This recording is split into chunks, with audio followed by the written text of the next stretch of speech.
شروع اللہ کا نام لے کر جو بڑا مہربان نہایت رحم کرنے والا ہے۔ آخر کار اللہ کے اذن سے انہوں نے کافروں کو مار بھگایا اور داؤد نے جالوت کو قتل کر دیا، اور اللہ نے اسے سلطنت اور حکمت سے نوازا اور جن چیزوں کا چاہا اس کو علم دیا۔ اگر اس طرح اللہ انسانوں کے ایک گروہ کو دوسرے گروہ کے ذریعے سے ہٹاتا نہ رہتا تو زمین کا نظام بگڑ جاتا، لیکن دنیا کے لوگوں پر اللہ کا بڑا فضل ہے کہ وہ اس طرح دفع فساد کا انتظام کرتا رہتا ہے۔ یہ اللہ کی آیات ہیں جو ہم ٹھیک ٹھیک تم کو سنا رہے ہیں، اور تم یقیناً ان لوگوں میں سے ہو جو رسول بنا کر بھیجے گئے ہیں۔ یہ رسول جو ہماری طرف سے انسانوں کی ہدایت پر مامور ہیں، ہم نے ان کو ایک دوسرے سے بڑھ چڑھ کر مرتبے عطا کیے۔ ان میں سے کوئی ایسا تھا جس سے خدا خود ہم کلام ہوا، کسی کو اس نے دوسری حیثیتوں سے بلند درجے دیے، اور آخر میں عیسیٰ ابن مریم کو روشن نشانیاں عطا کی اور روح پاک سے اس کی مدد کی۔ اگر اللہ چاہتا تو ممکن نہ تھا کہ ان رسولوں کے بعد جو لوگ روشن نشانیاں دیکھ چکے تھے وہ آپس میں لڑتے، مگر اللہ کی مشیت یہ نہ تھی کہ وہ لوگوں کو جبراً اختلاف سے روکے، اس وجہ سے انہوں نے باہم اختلاف کیا۔ پھر کوئی ایمان لایا اور کسی نے کفر کی راہ اختیار کی۔ ہاں، اللہ چاہتا تو وہ ہرگز نہ لڑتے، مگر اللہ جو چاہتا ہے کرتا ہے۔ اے لوگو جو ایمان لائے ہو، جو کچھ مال متاع ہم نے تم کو بخشا ہے اس میں سے خرچ کرو، قبل اس کے کہ وہ دن آئے جس میں نہ خرید و فروخت ہوگی، نہ دوستی کام آئے گی اور نہ سفارش چلے گی، اور ظالم اصل میں وہی ہیں جو کفر کی روش اختیار کرتے ہیں۔ اللہ وہ زندہ و جاوید ہستی ہے جو تمام کائنات کو سنبھالے ہوئے ہے، اس کے سوا کوئی خدا نہیں، نہ وہ سوتا ہے اور نہ اسے اونگ لگتی ہے۔ زمین اور آسمانوں میں جو کچھ ہے اسی کا ہے۔ کون ہے جو اس کی جناب میں اس کی اجازت کے بغیر سفارش کر سکے؟ جو کچھ بندوں کے سامنے ہے اسے بھی وہ جانتا ہے، اور جو کچھ ان سے اوجھل ہے اسے بھی، اور اس کی معلومات میں کوئی چیز ان کی گرفت اور ادراک میں نہیں آ سکتی الا یہ کہ کسی چیز کا علم وہ خود ہی ان کو دینا چاہے۔ اس کی حکومت آسمانوں اور زمینوں پر چھائی ہوئی ہے، اور ان کی نگہبانی کے لیے کوئی تھکا دینے والا کام نہیں ہے، بس وہی ایک بزرگ و برتر ذات ہے۔ دین کے معاملے میں کوئی زور و زبردستی نہیں ہے، صحیح بات غلط خیالات سے الگ چھانٹ کر رکھ دی گئی ہے۔ اب جو کوئی طاغوت کا انکار کر کے اللہ پر ایمان لے آیا، اس نے ایک ایسا مضبوط سہارا تھام لیا جو کبھی ٹوٹنے والا نہیں، اور اللہ جس کا سہارا اس نے لیا ہے سب کچھ سننے اور جاننے والا ہے۔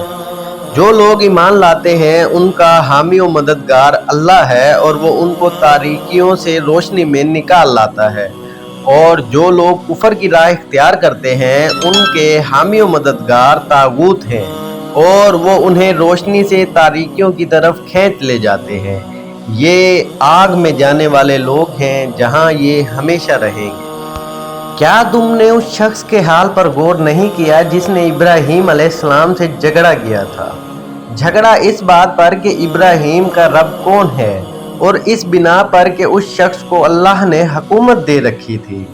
جب ابراہیم نے کہا کہ میرا رب وہ ہے جس کے اختیار میں زندگی اور موت ہے، تو اس نے جواب دیا زندگی اور موت میرے اختیار میں ہے۔ ابراہیم نے کہا اچھا، اللہ سورج کو مشرق سے نکالتا ہے، تو ذرا اسے مغرب سے نکال لا۔ یہ سن کر وہ منکر حق کے ششدر رہ گیا، مگر اللہ ظالموں کو راہ راست نہیں دکھایا کرتا۔ یا پھر مثال کے طور پر اس شخص کو دیکھو جس کا گزر ایک ایسی بستی پر ہوا جو اپنی چھتوں پر اوندھی گری پڑی تھی۔ اس نے کہا یہ آبادی جو ہلاک ہو چکی ہے اسے اللہ کس طرح دوبارہ زندگی بخشے گا؟ اس پر اللہ نے اس کی روح قبض کر لی اور وہ 100 برس تک مردہ پڑا رہا۔ پھر اللہ نے اسے دوبارہ زندگی بخشی اور اس سے پوچھا بتاؤ کتنی مدت پڑے رہے ہو؟ اس نے کہا ایک دن یا چند گھنٹے ہی رہا ہوں گا۔ فرمایا تم پر 100 برس اسی حالت میں گزر چکے ہیں، اب ذرا اپنے کھانے اور پانی کو دیکھو کہ اس میں ذرا تغیر نہیں آیا۔ دوسری طرف ذرا اپنے گدھے کو بھی دیکھو کہ اس کا پنجر تک بوسیدہ ہو رہا ہے، اور یہ ہم نے اس لیے کیا کہ ہم تمہیں لوگوں کے لیے ایک نشانی بنا دینا چاہتے ہیں۔ پھر دیکھو کہ ہڈیوں کے اس پنجر کو ہم کس طرح اٹھا کر گوشت پوشت اس پر چڑھاتے ہیں۔ اس طرح جب حقیقت اس کے سامنے بالکل نمایاں ہو گئی تو اس نے کہا، میں جانتا ہوں کہ اللہ ہر چیز پر قدرت رکھتا ہے۔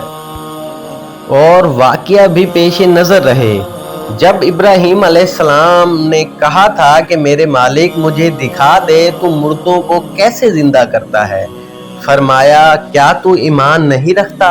اس نے عرض کیا کہ ایمان تو رکھتا ہوں مگر دل کا اطمینان درکار ہے۔ فرمایا اچھا تو 4 پرندے لے آ اور ان کو اپنے سے مانوس کر لے، پھر ان کا ایک ایک جز ایک ایک پہاڑ پر رکھ دے، پھر ان کو پکار، وہ تیرے پاس دوڑے چلے آئیں گے۔ خوب جان لو کہ اللہ نہایت با اقتدار اور حکیم ہے۔ جو لوگ اپنے مال اللہ کی راہ میں صرف کرتے ہیں ان کے خرچ کی مثال ایسی ہے جیسے ایک دانہ بویا جائے اور اس میں سے 7 بالیں نکلیں اور ہر بال میں 100 دانے ہوں۔ اسی طرح اللہ جس کے عمل کو چاہتا ہے افزونی عطا فرماتا ہے، اور وہ فراغ دست بھی ہے اور علیم بھی ہے۔ جو لوگ اپنے مال اللہ کی راہ میں خرچ کرتے ہیں اور خرچ کر کے پھر احسان نہیں جتاتے، نہ دکھ دیتے ہیں، ان کا اجر ان کے رب کے پاس ہے اور ان کے لیے کسی رنج اور خوف کا موقع نہیں۔ ایک میٹھا بول اور کسی ناگوار بات پر ذرا سی چشم پوشی اس خیرات سے بہتر ہے جس کے پیچھے دکھ ہو۔ اللہ بے نیاز ہے اور بردباری اس کی صفت ہے۔ اے ایمان والو، اپنے صدقات کو احسان جتا کر اور دکھ دے کر اس شخص کی طرح خاک میں نہ ملا دو جو اپنا مال محض لوگوں کو دکھانے کو خرچ کرتا ہے اور نہ اللہ پر ایمان رکھتا ہے نہ آخرت پر۔ اس کے خرچ کی مثال ایسی ہے جیسے ایک چٹان تھی جس پر مٹی کی تہ جمی ہوئی تھی۔ اس پر جب زور کا مینہ برسا تو ساری مٹی بہہ گئی اور صاف چٹان کی چٹان رہ گئی۔ ایسے لوگ اپنے نزدیک خیرات کر کے جو نیکی کماتے ہیں اس سے کچھ بھی ان کے ہاتھ نہیں آتا، اور کافروں کو سیدھی راہ دکھانا اللہ کا دستور نہیں ہے، باخلاف اس کے جو لوگ اپنے مال محض اللہ کی رضا جوئی کے لیے دل کے پورے ثبات و قرار کے ساتھ خرچ کرتے ہیں۔ ان کی خرچ کی مثال ایسی ہے جیسے کسی سطح مرتفع پر ایک باغ ہو، اگر زور کی بارش آ جائے تو دگنا پھل لائے، اور اگر زور کی بارش نہ بھی ہو تو ایک ہلکی فوار ہی اس کے لیے کافی ہو جائے۔ تم جو کچھ کرتے ہو سب اللہ کی نظر میں ہے۔ کیا تم میں سے کوئی یہ پسند کرتا ہے کہ اس کے پاس ایک ہرا بھرا باغ ہو، نہروں سے سیراب، کھجوروں اور انگوروں اور ہر قسم کے پھلوں سے لدا ہوا ہو، اور وہ عین اس وقت ایک تیز بھگولے کی زد میں آ کر جھلس جائے جبکہ وہ خود بوڑھا ہو اور اس کے کمسن بچے ابھی کسی لائق نہ ہوں؟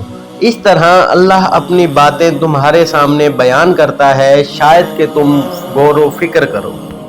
اے لوگو جو ایمان لائے ہو، جو مال تم نے کمائے ہیں اور جو کچھ ہم نے زمین سے تمہارے لیے نکالا ہے، اس میں سے بہتر حصہ راہ خدا میں خرچ کرو۔ ایسا نہ ہو کہ اس کی راہ میں دینے کے لیے بری سے بری چیز چھانٹنے کی کوشش کرنے لگو، حالانکہ وہی چیز اگر تمہیں کوئی دے تو تم اسے ہرگز لینا گوارا نہ کرو گے، الا یہ کہ اس کو قبول کرنے میں تم امغاز برت جاؤ۔ تمہیں جان لینا چاہیے کہ اللہ بے نیاز ہے اور بہترین صفات سے متصف ہے۔ شیطان تمہیں مفلسی سے ڈراتا ہے اور شرمناک طرز عمل اختیار کرنے کی ترغیب دیتا ہے، مگر اللہ تمہیں اپنی بخشش اور فضل کی امید دلاتا ہے۔ اللہ بڑا فراغ دست اور دانا ہے، جس کو چاہتا ہے حکمت عطا کرتا ہے، اور جس کو حکمت ملی اسے حقیقت میں بڑی دولت مل گئی۔ ان باتوں سے صرف وہی لوگ سبق لیتے ہیں جو عقل مند ہیں۔ تم نے جو کچھ بھی خرچ کیا ہو اور جو نظر بھی مانی ہو، اللہ کو اس کا علم ہے اور ظالموں کا کوئی مددگار نہیں ہے۔ اگر اپنے صدقات اعلانیہ دو تو یہ بھی اچھا ہے، لیکن اگر چھپا کر حاجت مندوں کو دو تو یہ تمہارے حق میں زیادہ بہتر ہے۔ تمہاری بہت سی برائیاں اس طرز عمل سے محو ہو جاتی ہیں، اور جو کچھ تم کرتے ہو اللہ کو بہرحال اس کی خبر ہے۔ لوگوں کو ہدایت بخش دینے کی ذمہ داری تم پر نہیں ہے، ہدایت تو اللہ ہی جسے چاہتا ہے بخشتا ہے۔ اور خیرات میں جو مال تم خرچ کرتے ہو وہ تمہارے لیے بھلا ہے، آخر تم اسی لیے اس مال میں سے خرچ کرتے ہو کہ اللہ کی رضا حاصل ہو۔ تو جو کچھ مال تم خیرات کرو گے اس کا پورا پورا اجر تمہیں دیا جائے گا، اور تمہاری حق تلفی ہرگز نہ ہوگی۔ خاص طور پر مدد کے مستحق وہ تنگ دست لوگ جو اللہ کے کام میں ایسے گھر گئے ہیں کہ اپنی ذاتی کسب معاش کے لیے زمین میں کوئی دوڑ دھوپ نہیں کر سکتے۔ ان کی خودداری دیکھ کر ناواقف آدمی گمان کرتا ہے کہ یہ خوشحال ہیں۔ تم ان کے چہروں سے ان کی اندرونی حالت پہچان سکتے ہو، مگر وہ ایسے لوگ نہیں ہیں کہ لوگوں کے پیچھے پڑ کر کچھ مانگیں۔ ان کی اعانت میں جو کچھ مال تم خرچ کرو گے وہ اللہ سے پوشیدہ نہ رہے گا۔ جو لوگ اپنے مال شب و روز کھلے اور چھپے خرچ کرتے ہیں ان کا اجر ان کے رب کے پاس ہے، اور ان کے لیے کسی خوف و رنج کا مقام نہیں۔ مگر جو لوگ سود کھاتے ہیں ان کا حال اس شخص کا ہوتا ہے جسے شیطان نے چھو کر باولا کر دیا ہو، اور اس حالت میں ان کے مبتلا ہونے کی وجہ یہ ہے کہ وہ کہتے ہیں تجارت بھی تو آخر سود ہی جیسی ہے، حالانکہ اللہ نے تجارت کو حلال کیا ہے اور سود کو حرام۔ لہٰذا جس شخص کو اس کے رب کی طرف سے یہ نصیحت پہنچے اور آئندہ کے لیے وہ سود خوری سے باز آ جائے تو جو کچھ وہ پہلے کھا چکا سو وہ کھا چکا، اس کا معاملہ اللہ کے حوالے ہے، اور جو اس حکم کے بعد اسی حرکت کا اعادہ کرتا ہے وہ جہنمی ہے جہاں وہ ہمیشہ رہے گا۔ اللہ سود کو گھٹا دیتا ہے اور صدقات کو نشو نما دیتا ہے، اور اللہ کسی ناشکر بد عمل انسان کو پسند نہیں کرتا۔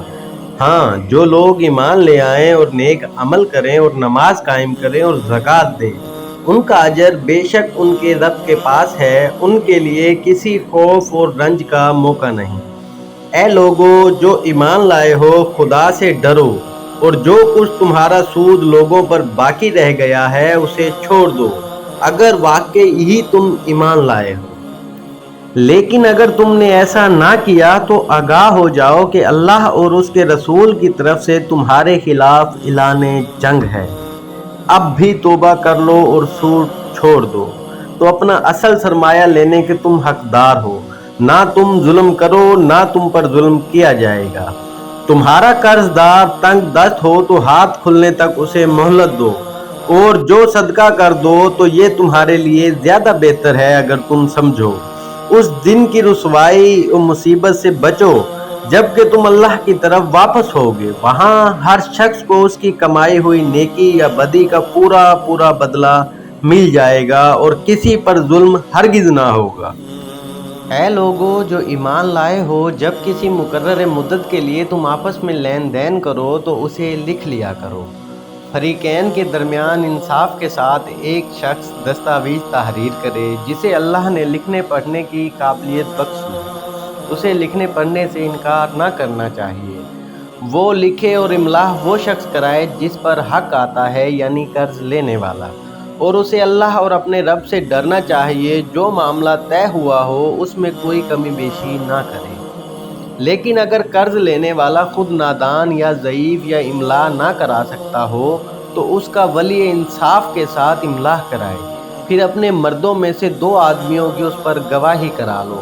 اگر 2 مرد نہ ہوں تو 1 مرد اور 2 عورتیں ہوں، تاکہ ایک بھول جائے تو دوسری اسے یاد دلائے۔ یہ گواہ ایسے لوگوں میں سے ہونے چاہیے جن کی گواہی تمہارے درمیان قبول ہو۔ گواہوں کو جب گواہ بننے کے لیے کہا جائے تو انہیں انکار نہ کرنا چاہیے، معاملہ خواہ چھوٹا ہو یا بڑا۔ میعاد کا تعین کے ساتھ اس کی دستاویز لکھوا لینے میں تساہل نہ کرو۔ اللہ کے نزدیک یہ طریقہ تمہارے لیے زیادہ مبنی اور انصاف پر ہے، اس سے شہادت قائم ہونے میں زیادہ سہولت ہوتی ہے۔ اور تمہارے شکوک و شبہات میں مبتلا ہونے کا امکان کم رہ جاتا ہے۔ ہاں، جو تجارتی لین دین دست بدست تم لوگ آپس میں کرتے ہو اس کو نہ لکھا جائے تو کوئی حرج نہیں، مگر تجارتی معاملے طے کرتے وقت گواہ کر لیا کرو، کاتب اور گواہ کو ستایا نہ جائے، ایسا کرو گے تو گناہ کا ارتکاب کرو گے۔ اللہ کے غضب سے بچو، وہ تم کو صحیح طریقے عمل کی تعلیم دیتا ہے اور اسے ہر چیز کا علم ہے۔ اگر تم سفر کی حالت میں ہو اور دستاویز لکھنے کے لیے کوئی کاتب نہ ملے، رہن بالقبض پر معاملہ کرو۔ اگر تم میں سے کوئی شخص دوسرے شخص پر بھروسہ کر کے اس کے ساتھ کوئی معاملہ کرے تو جس شخص پر بھروسہ کیا گیا ہے اسے چاہیے کہ امانت ادا کرے اور اللہ اور اپنے رب سے ڈرے۔ شہادت ہرگز نہ چھپاؤ، جو شہادت چھپاتا ہے اس کا دل گناہ میں آلودہ ہے اور اللہ تمہارے اعمال سے بے خبر نہیں ہے۔ آسمانوں اور زمین میں جو کچھ ہے سب اللہ کا ہے، تم اپنے دل کی باتیں خواہ ظاہر کرو یا چھپاؤ، بہرحال اللہ ان کا حساب تم سے لے لے گا۔ پھر اسے اختیار ہے جسے چاہے معاف کر دے اور جسے چاہے سزا دے، وہ ہر چیز پر قدرت رکھتا ہے۔ رسول اس ہدایت پر ایمان لایا ہے جو اس کے رب کی طرف سے اس پر نازل ہوئی ہے، اور جو لوگ اس رسول کے ماننے والے ہیں انہوں نے بھی اس ہدایت کو دل سے تسلیم کر لیا ہے۔ یہ سب اللہ اور اس کے فرشتوں اور اس کی کتابوں اور اس کے رسولوں کو مانتے ہیں، اور ان کا قول یہ ہے کہ ہم اللہ کے رسولوں کو ایک دوسرے سے الگ نہیں کرتے، ہم نے حکم سنا اور اطاعت قبول کی، مالک ہم تجھ سے خدا بخشی کے طالب ہیں اور ہمیں تیری ہی طرف پلٹنا ہے۔ اللہ کسی ذی روح پر اس کی طاقت سے بڑھ کر ذمہ داری کا بوجھ نہیں ڈالتا۔ ہر شخص نے جو نیکی کمائی ہے اس کا پھل اسی کے لیے ہے، اور جو بدی سمیٹی ہے اس کا وبال اسی پر ہے۔ ایمان لانے والو، تم یوں دعا کرو: اے ہمارے رب، ہم سے بھول چوک میں جو قصور ہو جائیں ان پر گرفت نہ کرنا، مالک ہم پر وہ بوجھ نہ ڈال جو تو نے ہم سے پہلے لوگوں پر ڈالے تھے۔ پروردگار، جس بوجھ کو اٹھانے کی ہم میں طاقت نہیں ہے وہ ہم پر نہ رکھ، ہمارے ساتھ نرمی کر ہم سے درگزر فرما، ہم پر رحم کر، تو ہمارا مولا ہے اور کافروں کے مقابلے میں ہماری مدد کر۔ صدق اللہ العظیم۔